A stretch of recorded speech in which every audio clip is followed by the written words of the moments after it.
Les géosciences modernes se caractérisent par une explosion de la quantité et de la complexité des données disponibles lors des prospections minières, lors de l'exploitation des ressources, lors du traitement des minerais.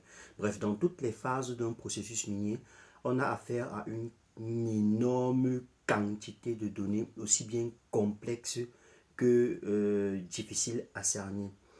Cela est une très bonne information dans la mesure où ça nous permet d'avoir beaucoup d'informations qui sont assez précieuses pour affûter nos modèles, pour affûter nos différentes analyses.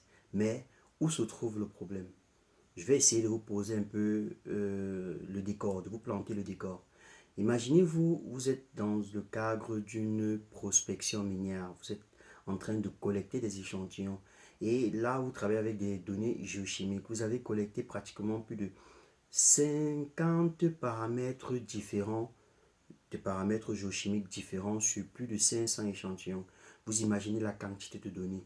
Même chose pour un géophysicien par exemple qui part sur le terrain et effectue des profils géophysiques sur plus de 1, 2, 3 km. Vous imaginez la quantité de données. Même chose avec la description des roches sur le terrain.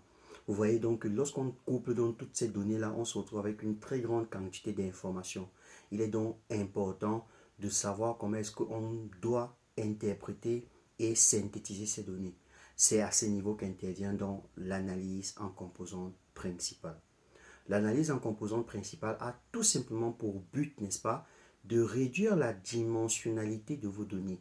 Ça veut dire que si vous êtes en train de traiter des données géochimiques et que vous avez une multitude de dimensions, grâce à l'analyse en composantes principales, vous allez donc réduire cette dimensionnalité-là en des composantes principales. C'est en fait ça. Le principe qui se cache derrière en fait cette analyse exploratoire de données, c'est lequel? Le but dans l'analyse exploratoire des données, c'est de prendre vos différentes données qui sont multidimensionnelles et de faire des projections sur des systèmes orthogonaux. Ça veut dire que ces systèmes orthogonaux, c'est ce qu'on appelle en fait des axes principaux ou encore des composantes principales.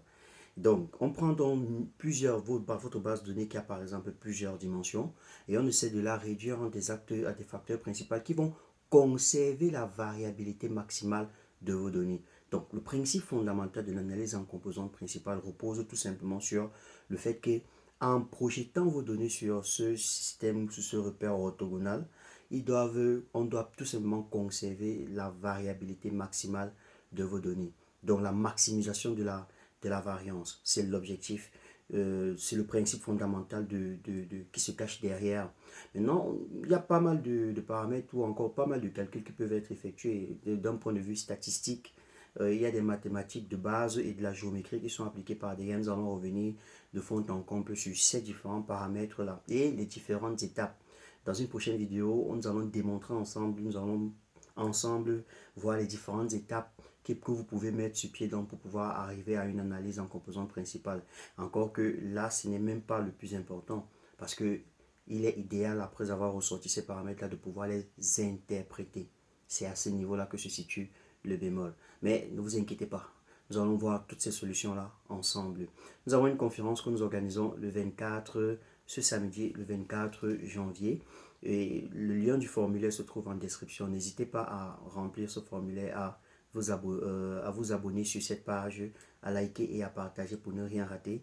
Ensemble, on se retrouvera dans samedi et nous allons détailler quelles sont les méthodologies, quels sont les domaines d'application de l'analyse en composants principales. Et je vous rassure, ils sont assez divers. On se retrouve à la prochaine vidéo.